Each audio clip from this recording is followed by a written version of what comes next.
Meanwhile, a jailer called Jilted Jake paced around outside the seedy cell, replete with a handlebar moustache, with the obligatory keys dangling from the belts of his tights. Don't ask me why he was wearing star-spangled tights. Now, my researchers have looked into this, and we think it's because he was related to pearly kings and queens. Very common in Victorian musical hall times. An early form of glam rock, if you like. My boy, my name is Fagin, and I'm going to do you a favour, because I want somebody on the outside. At this point in time, I'm placing this gold ring on your finger.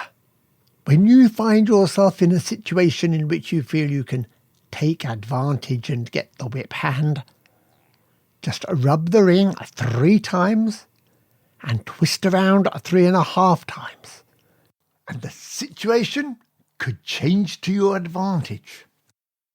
Or you may want to use it for positive means.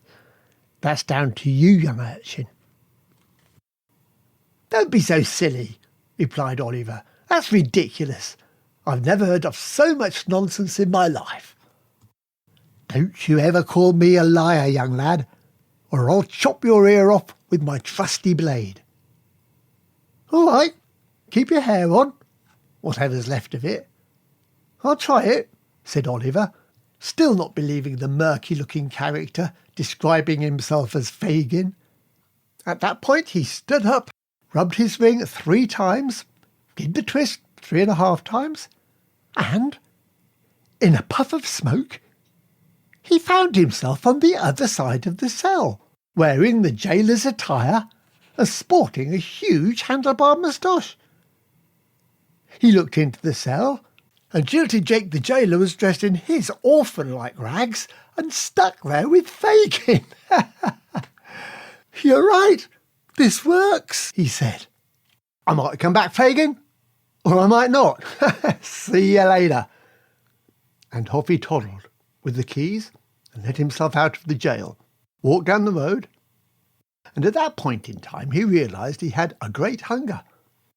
For he didn't like the food in the jail that much, so he'd been splattering it against the walls. That's why the jail stank. That's another story completely. I digress. Let's get back to the story. Twisted Oliver spotted on the cobble street a beautiful burgundy burger van.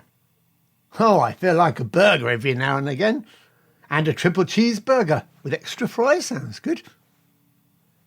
He looked into his jailer's pockets and guess what? There was money in there.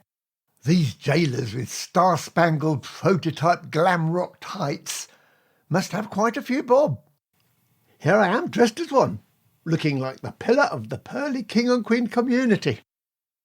As he walked up to the beautiful burgundy burger van, he was greeted by a fairly slight man with a chef's cap on. Quite pretentious, really, as it wasn't a restaurant as such, but appearances were and remain very important, not just on the East End, but in many places scattered around the world. All right then, mister, I'll have a Christmas Carol triple-decker cheeseburger and a large portion of fries with extra ketchup and a minimum of a thimbleful of truffle oil. Please toss nicely all over the fries with a pinch of rustic sea salt, even if it's from Blackpool. Fingers crossed it's not. I'm sorry we've got no truffle oil, or thimbles for that matter, but I can do the rest for you. 3pence, please. 3pence. At that precise time, Twisted Oliver had an idea.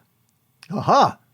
He rubbed his ring, did the twist 3.5 times, and in a puff of smoky smoke he found himself in the burger van, and the poor burger chef, let's call him that to be polite, ended up in the jailer's costume. Jumping into the seat of the van, where the keys were in ignition, the vermin Oliver...